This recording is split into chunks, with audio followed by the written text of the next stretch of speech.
Now we're going to talk about my influence with Disney music.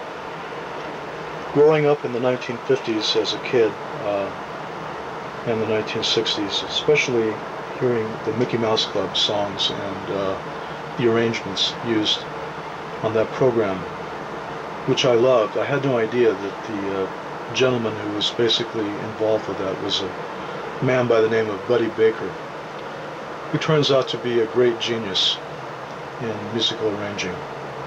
Sadly, Buddy has left us. He's no longer on the planet, but his music remains. And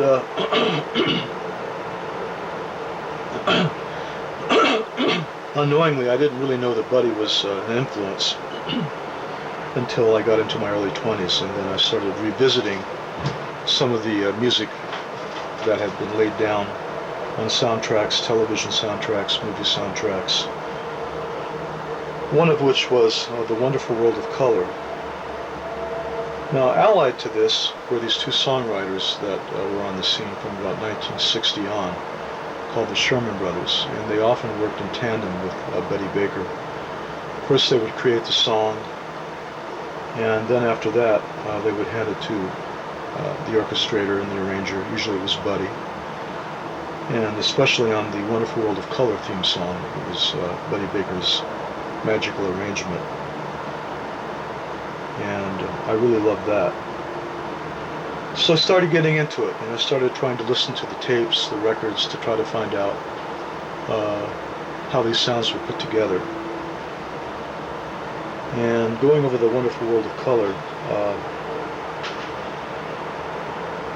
it starts off with unison French horns. Let's see. Right there it splits into two horns. Yeah. And so as we have this,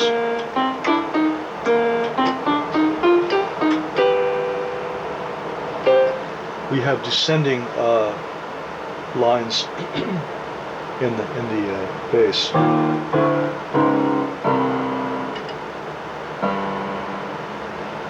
Okay, let's do that part.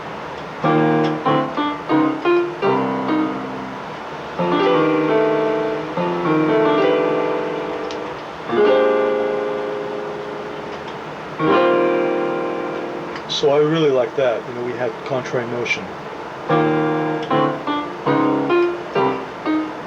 Now a jazz chord. And then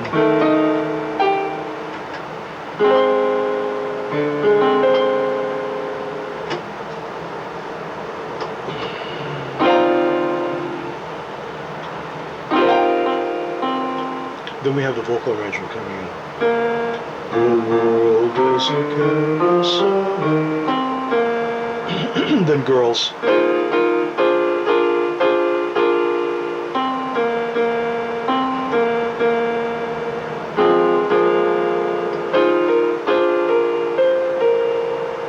Something like that. But anyway, it was fantastic. And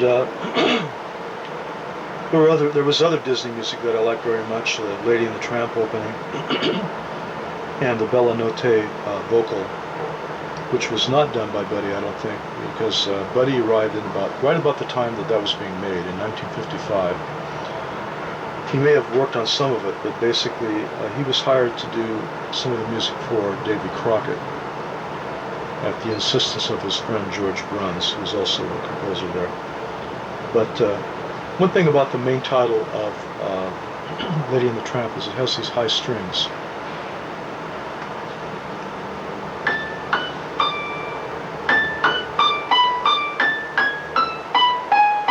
Something like that. And at this point, the brass joins in. Not sure how that works. And then we come in with the choral vocal, which I always love, and really a creamy sound. And then over that, we have these high flittering strings doing these little fills, you know.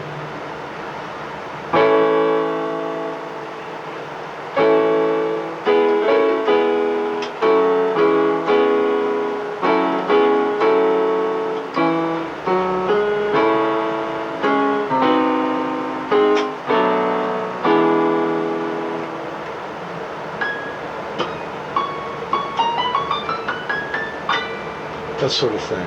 And it's really wonderful to hear this dense choral sound with these high strings. And I loved it. Really great.